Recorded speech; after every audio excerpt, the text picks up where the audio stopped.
تعليق على احداث هذه المباراه، فوز المنتخب مصر ب يعني شاباتنا المتالقات بقياده الدكتور مصطفى هدود و 110-59. واعتقد يعني اكتر فريق مستفاد في هذه البطوله هو منتخب الشابات بقياده الدكتور مصطفى. دكتور مصطفى برحب بيك واقول لك يعني اداء جيد، اداء ممتاز، لدرجه الناس كلها كل ما قابل حد يقول لي احنا عايزين نشوف المنتخب الصغير ده امام المغرب عشان هو اقوى منافس في البطوله مش قدام مصر. فاعتقد ثقه كبيره. وانا حتى بقول لمحمد فتحي عضو مجلس الاداره ومدير البطوله محملينكم مسؤوليه، بيقول لك احنا ممكن نعمل انجاز في اسبانيا. قلت له ده انتوا بتضغطوا البنات اكتر، فاعتقد انجاز طيب. نتمنى يا رب يكلل خلال الايام القادمه بطوله العالم ان شاء الله، وبهذه البطوله اللي تعتبر استعداد قوي لكم.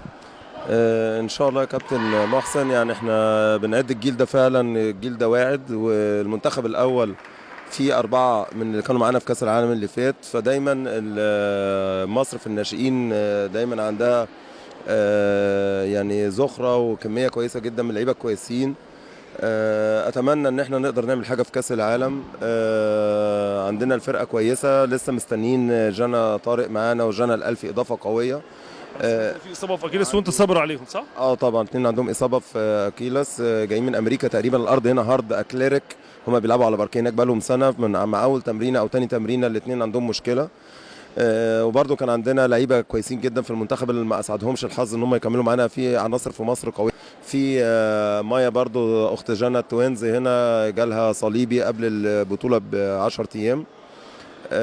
فان شاء الله احنا عندنا امل في ربنا سبحانه وتعالى، واحنا بنتمرن. والاتحاد بصراحه مدينا فرصه في معسكرين بقالنا اكتر من شهر ونص، واعتقد النتيجه باينه على الولاد الصغيرين دول.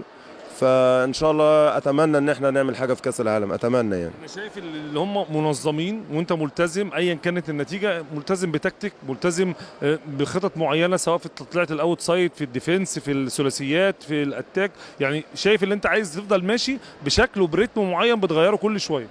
هم لازم يتعودوا على الثقافه اللي هي اللعب في سيستم، يعني ما فيش لعب عشوائي. احنا خلاص الفريق اللي بياخد ويخش ويضرب. لا ما فيش عندي الكلام. الفرقه السكور بيتوزع على 12 لعيب، ال 12 لعيب بيلعبوا قد بعض.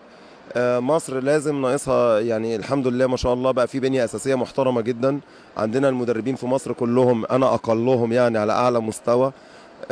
بقى عندنا لعيبه كويسه. الدوله بقى توفر لنا معسكرات، وزاره الشباب والرياضه واتحادات الالعاب الرياضيه كلها مش السله بس. فبقى عندنا اعتقد هيبقى في طفره في خلال السنتين الجايين دول ان شاء الله في قطاع الرياضه في مصر باذن الله. جزء تربوي ونفسي، وانت راجل اكاديمي يا دكتور مصطفى، بتتعامل ازاي مع البنات اللي ازاي اللي هم ما يتضغطوش، اللي ازاي اللي هم داخلين على بطوله كمان 20 يوم، ازاي ما يبقاش فيه التحامات قويه ويطلعوا احسن ما عندهم؟ احنا عندنا سياسه ان احنا زي ما قلت لك يعني كلنا بنلعب من اجل الفريق، يعني all for one و one for all. ما عندناش نجم، النجم هو السيستم. انا بقول للبنات متعونا. انا حابب الناس بتسقف لكم علشان انتوا بتلعبوا بسيستم، مش بتلعبوا لعب عشوائي. البساقط معظمها بتيجي من الترانزيشن او من التكتيك. بقوا اجريسيف جدا في الديفنس، بقوا فرقه عنيفه، بقوا فرقه شرسه. اهم حاجه في الباسكت. طبعا الديفنس اهم حاجه، والحمد لله احنا اشتغلنا شهر ونص ده على الديفنسات والبريسات، وبداوا يتقنوا بنسبه 80%. اتمنى على ما نوصل كاس العالم الاخطاء دي كلها هنتفرج عليها. اللي احنا احنا النهارده عندنا اخطاء كتير جدا. وبرده ماتش المغرب معناه كسبانين، ماتش الجزائر معناه كسبانين 30 بوينت، بس برده عندنا اخطاء كارثيه يعني. برضو الواحد بيبقى عنده طموح انه يعمل حاجه. فدايما انا ببص للعيوب ما ببصش للمميزات.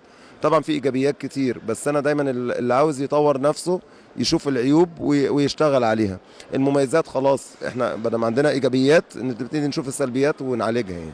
مصطفى هدود بشكرك جدا، اتمنى ليكم التوفيق في البطوله دي، ونتمنى باذن الله التوفيق يكون في اسبانيا، يكون توفيق كبير ويكون طفره وتكون مفاجاه كبيره باذن الله تحصل، زي ما الناس محملاكم المسؤوليه وانتوا قدها ان شاء الله بالبنات اللي معاك اللي ان شاء الله يكونوا على قد المسؤوليه. اتمنى ده. وخلي بالك الواد عندنا جانا طارق 2006 و2005 بيلعب 2004، ويعني عندنا الخبرات. عندنا الفرقه بتاعت المغرب 5 لعيبه بيلعبوا في فرنسا.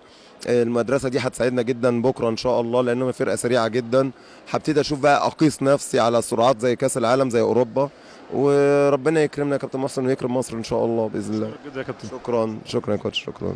مشاهدينا الكرام، يعني دي كانت لقاءات ما بعد انتهاء هذه المباراه، ثاني مباريات هذا اليوم الثالث، فوز منتخب مصر ب للشابات على منتخب الكويت، وكانت مباراه اولى النهارده المغرب فازت على الجزائر. بنشكركم.